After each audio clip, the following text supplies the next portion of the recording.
عالمی اردو یوم اردو کی مناسبت سے انجمن اردو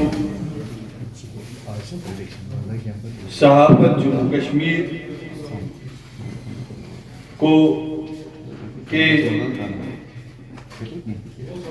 کی جانب سے کشمیر پیلس کے سیمینار ہال میں اردو صحافت کو درپیش چیلنجز کے عنوان کے تحت یک روزہ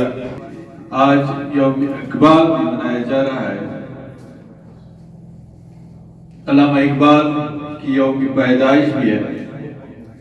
تو انجمن اردو صحافت نے اس دن کو مشکلات بھی ہیں،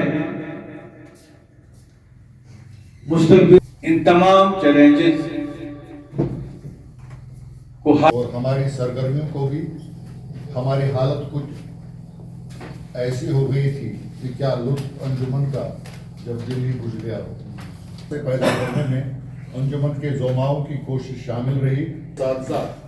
مظلومیت کے مرثیہ بھی پڑھے جاتے ہیں۔ اب آگے بڑھنے کا وقت ہے اور مجھے امید ہے کہ ہم اس سفر کے ساتھ رکھتے ہوئے آگے بڑھیں گے۔ ایک بار پھر سے آپ کی تشریف آوری کے لیے شکریہ۔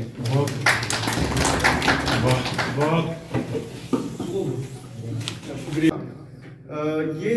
موضوع بھی اب مجھے لگتا ہے کہ گھسا پٹا سا ہے، یعنی اتنا ہم نے اس پہ گفتگو کی ہے، یہ نہیں میں کہہ رہا کہ اس پہ گفتگو کی ضرورت نہیں یا گنجائش نہیں،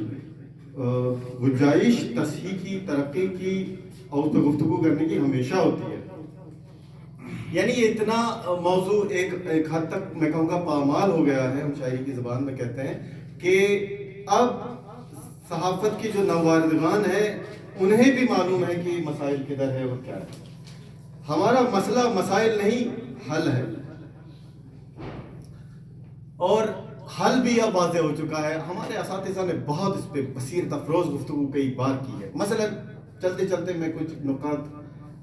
آپ کے سامنے رکھوں۔ مثلا میں ہمیشہ کہتا ہوں اردو صحافت کے مسائل تقریباً وہی ہے جو خود اردو زبان کے مسائل ہیں، کیونکہ یہ اردو زبان سے جڑی ہے، صحافت اس سے زبان سے الگ نہیں، تو کلاً زبان کے چند مسائل ہیں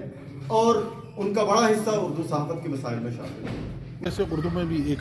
نیا انقلاب آیا ہے، اردو صحافت بھی پروان چڑھ رہی ہے اور اس کی آہنگ ہو رہی ہے، بالکل کام اردو پہ بھی ہو رہا ہے۔ یہ ماشاءاللہ نہیں کہ اردو مر رہی ہے، لیکن اردو پرنٹ سے اب ڈیجیٹلائزیشن کیونکہ دنیا میں آ چکی ہے، ڈیجیٹلائز ہو گیا ہے، اور ہم آج کم سے کم جموں کشمیر میں ایسے کہہ سکتے ہیں ابھی بھی یہاں پہ جو سوشل پلیٹ فارم پہ جو ملٹی میڈیا ہے ہمارے،